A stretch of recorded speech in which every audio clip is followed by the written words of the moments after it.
পুকুর পাড় দেখো কি সুন্দর পুকুর পাড়টা। হারভেস্টার ফারভেস্টার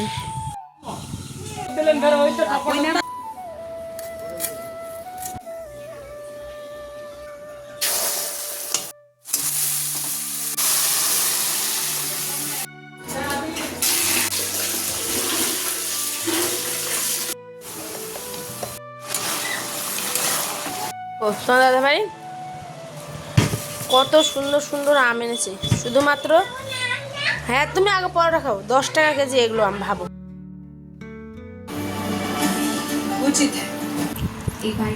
সত্যি বলো, মাম খাবে এখন।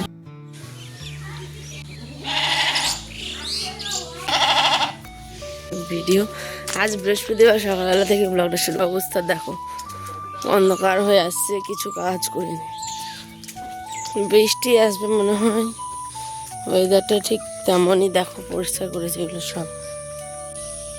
ওই যে ওদিকে মাঠ, তত দূর আর যাবো না, এখানে এসছিলাম। তো চলো এখন বাড়ির দিকে যাই। আজ বৃহস্পতিবার। গুড মর্নিং সবাইকে। সকাল থেকে ব্লগটা শুরু করলাম। আজ এই যে মাঠের দিকে এসেছিলাম গাইজ, হাঁটতে তো ভাবলাম চলো শুরু করি ব্লগ। যে দেখো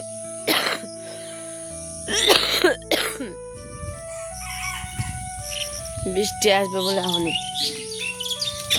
হাই ঘুরে এসে হাত মুখটা ধুয়ে নিচ্ছে, দেখে নাও। তারপরে কিন্তু বাসনপত্র ধুয়ে নিচ্ছে, বাসি কাজগুলো সেরে নিলাম। আমার ফুটেজগুলো একদম মানে ভরে গেছিলো, যে কারণে আমি তোমাদের সাথে শেয়ার করতে পারলাম না।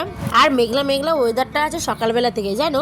এখানে আমি ব্রাশ করতে করতে কী যেন দেখছিলাম, তারপরে হাত মুখ ধুয়ে একটুখানি এই যে ফেয়ার অ্যান্ড লাভলি, এইগুলো ছাড়া আমি আর কিছু ইউজ করি না। আগে করতাম বিয়ের আগে, কিন্তু এখন আর করি না। আর হয়ে ওঠে না সময়ের অভাবে। নিজেদের জীবনের স্কিন মানে চর্চা যেটা আর কি হয়, ত্বক চর্চা, সেটা করতে তো আমরা ভুলেই গেছি মেয়েরা, তাই না? হয়তো প্রত্যেকে না, কিন্তু আমার ক্ষেত্রে এটা একদম কি বলবো, অবশ্যই ঘটেছে। কারণ আমি সময় পাই না নিজের যত্ন নেওয়ার, সত্যি কথা। হ্যাঁ, তো চলো রান্না করব। করতে করতে ভাবলাম যে কি করা যায়। কচুগুলো দেখছি শুকিয়ে যাচ্ছে, তাই অর্ধেক কচু ফেলে দিয়েছি, পচে গেছে। আর অর্ধেক কচু ভালো ছিল। তো একাশি মানে কচু রান্না করলে আবার হবে না, ঠিক আছে, খালি আর কি। সেই কারণে আবার আলুও দিলাম। এদিকে পাঁপড় ভেজে নিচ্ছি কয়েকটা চটপট করে। তো আলু কচু মুসুর ডাল দিয়ে করবো। তোমরা কারা কারা খাও অবশ্যই জানিও। আর হ্যাঁ, তোমরা অনেকে ব্লগগুলো দেখোনি, কেন দেখোনি বলো তো? প্লিজ প্লিজ কমেন্ট করে জানিও ব্লগগুলো কেমন লাগছে তোমাদের। কারণ তোমরা আমার একটা পরিবার, বন্ধুরা। প্লিজ তোমরা যদি কমেন্ট না করো, ভিডিও না দেখো, আমি তো মানে কি বলবো বলো, খুবই নেগেটিভ ফিল করি।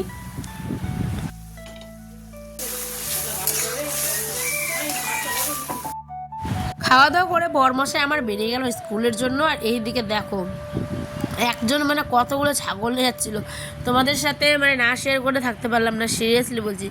মানে গ্রামের পরিবেশ হয়তো এরকমই হয়, তাই না বলো? কত গরু ছাগল, কত সুন্দর একটা মানে পরিবেশ, দেখলেই মনটা ভুলে যায়। এদিকে একটুখানি মাংস নিয়েছিলাম, আধা কেজির মতো, মানে 500-এর মতো। মাংসটা এখন রান্না করে নিচ্ছি। আর আলু দিয়ে রান্না করব অবশ্যই। তাহলে মাংস আমাদের মানে যতই মাংস রান্না হোক না কেন, আলু খেয়েই কিন্তু অর্ধেক থালা ভরিয়ে দিবে আয়নের বাবা। সত্যি কথা বলছি, তোমরা দেখতেই পাবে, লাস্ট অব্দি দেখো ব্লগটা, ঠিক আছে? আজ 5টায় আমার আয়ান এখনও ঘুমাচ্ছে, দেখো। আয়ান শোনা, ওঠো ওঠো। তো গাইজ আজ একটু মানে বিকেলবেলা একটু হাঁটতে বেরোলাম। একদম আয়ান ঘুম থেকে উঠলো, আমিও উঠলাম, ভিডিও আপলোড করে দিয়েছি এইমাত্র। দেখো কেমন মেঘ লাগিয়েছে, দেখো। এগুলো হচ্ছে মাটির বাড়ি আগেকার। Pack pack pack pack pack pack pack pack pack pack. যাস না যাস না যাস না মা, বে আসো আসো। লাগিয়েছে, অন্ধকার হয়ে গেছে আকাশ। ভালো লাগে এই জায়গাটা আসলে। আয়ান দেখো দৌড়ে দৌড়ে, এই পরিবেশটা না আমার খুব ভালো লাগে। এই যে দেখছো কতগুলো ট্রাক্টর গাড়ি, আর পাশেই আছে পুকুর, বড় সড়ো একটা পুকুর। আর যখন গরম হয় তখন সবাই আসে এই পুকুরের পাশে হাওয়া খেতে।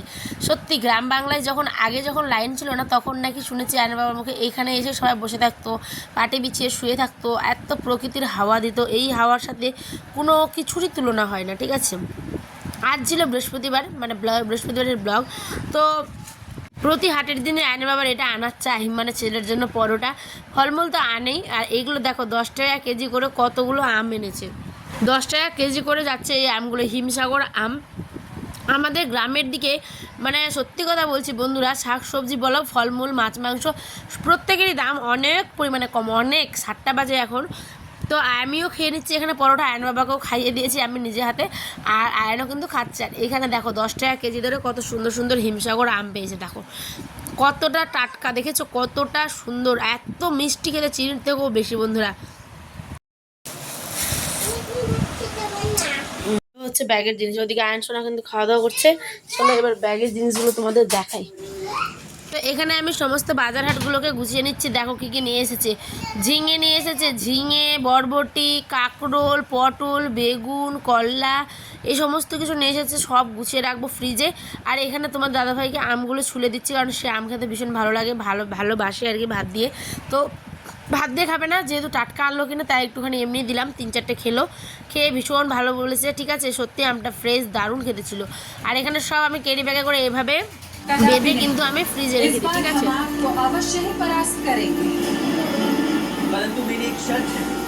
এখানে তোমার দাদা ভাই দেখো শুয়ে শুয়ে টিভি দেখছেন, আমি ফ্রিজটা পরিষ্কার করলাম আবার। ঠিক আছে, পরিষ্কার করে এখন সমস্ত সবজিগুলোকে ঢুকিয়ে দেখে বলো। এবার তোমরা দেখতে হবে মাংস রান্না হলেও আলু কিভাবে খায় আমার বর, অতিরিক্ত পরিমাণে গাইস, অতিরিক্ত পরিমাণে। মাংস হলেও আমার কপালে খালি আলুই জুটে, বললাম না, আমিও খাই আমার বড়ও খাই। মাংস 1 পিস তো আলু 4 পিস, দেখতেই পাবে, দাঁড়াও না জাস্ট দেখো। তো এই হচ্ছে ব্যাপার, গ্রামের পরিবেশ, গ্রামের ব্লগ তোমাদের কেমন লাগছে অবশ্যই কমেন্ট করে জানিও। দেখো কতগুলো আলু নিচ্ছে, জাস্ট দেখো ওর থালাটাতে মাংস কয়টা পিস আর আলু কয়টা পিস, তোমরা জাস্ট এই যে দেখতে পাচ্ছ, দেখো মাংস 2টা দেখতে পাচ্ছ, দেখো 2টা না 3টে নিয়েছে, আর আলু কতখানা নিয়েছে দেখো, দেখো দেখো দেখো চোখের সামনে প্রমাণ। ঠিক আছে, তো ঠিক আছে চলো, আমার বর তো খেয়ে ভালো বলেছে, সেই ভালো না, আমারও খুব ভালো লেগেছে। আজকের ব্লগ এখানে শেষ করছি। আয়ন বিরক্ত হয়ে গেছে গাইস, বাই।